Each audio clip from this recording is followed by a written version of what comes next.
नमस्कार विद्यार्थी आणि पालक मित्रांनो. गणित प्लसच्या या पदावलीचे सरलीकरण आणि अंदाजीकरणच्या व्हिडिओमध्ये तुमचं स्वागत आहे. या व्हिडिओमध्ये आपण मूलभूत संकल्पना, कंचे भागोबेवचा नियम आणि कंसाचे प्रकार पाहणार आहोत. तर चला तर विद्यार्थ्यांनो, चालू करूया आजचा धडा.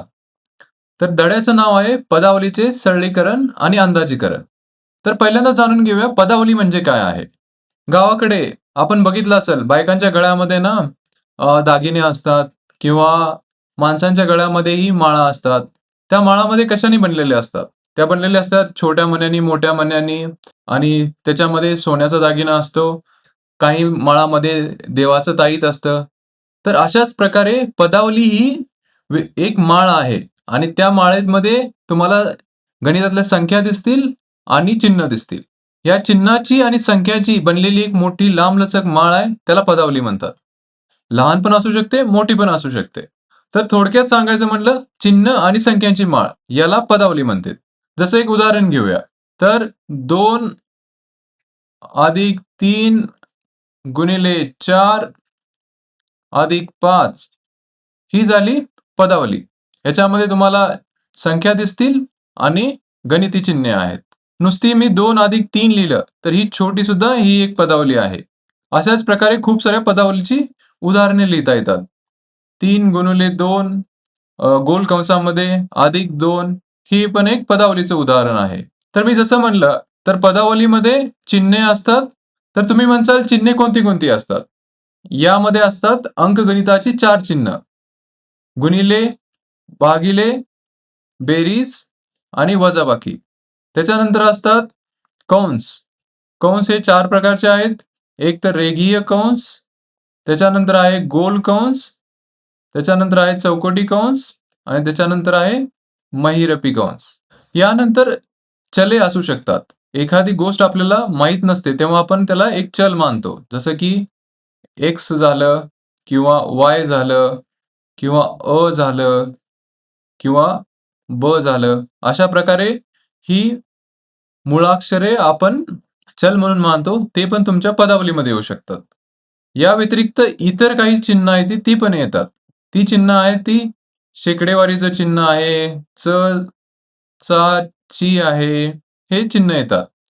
आणि संख्यामध्ये काय येतंय? संख्यामध्ये सर्व संख्या येऊ शकतात. तर पूर्णांक संख्या झाल्या. पूर्णांकामध्ये तुमचं 0 असेल, ऋण संख्या असतील किंवा धन संख्या असतील, या सर्व येतील. किंवा अपूर्णांक संख्या. अपूर्ण संख्येमध्ये काय असेल?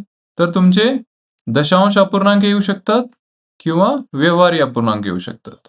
अशा प्रकारे पदावली ही चिन्ह आणि संख्यांनी बनलेली असते आणि चिन्हामध्येही या 4 प्रकारची चिन्ह येतात आणि संख्या ह्या सर्व संख्या येतात. पूर्णांक, अपूर्णांक येतात. त्याच्यामुळे थोडक्यात ध्यानात ठेवा, पदावली ही माळ असते, त्यात संख्या आणि चिन्ह असतात आणि कुठेही तुम्हाला संख्या आणि चिन्ह दिसली त्याला पदावली म्हणायचं आहे. हा धडा खूप महत्वाचा आहे. नवोदयमध्ये खूप वेळा विचारला जातो. तर आता पुढे जाऊया.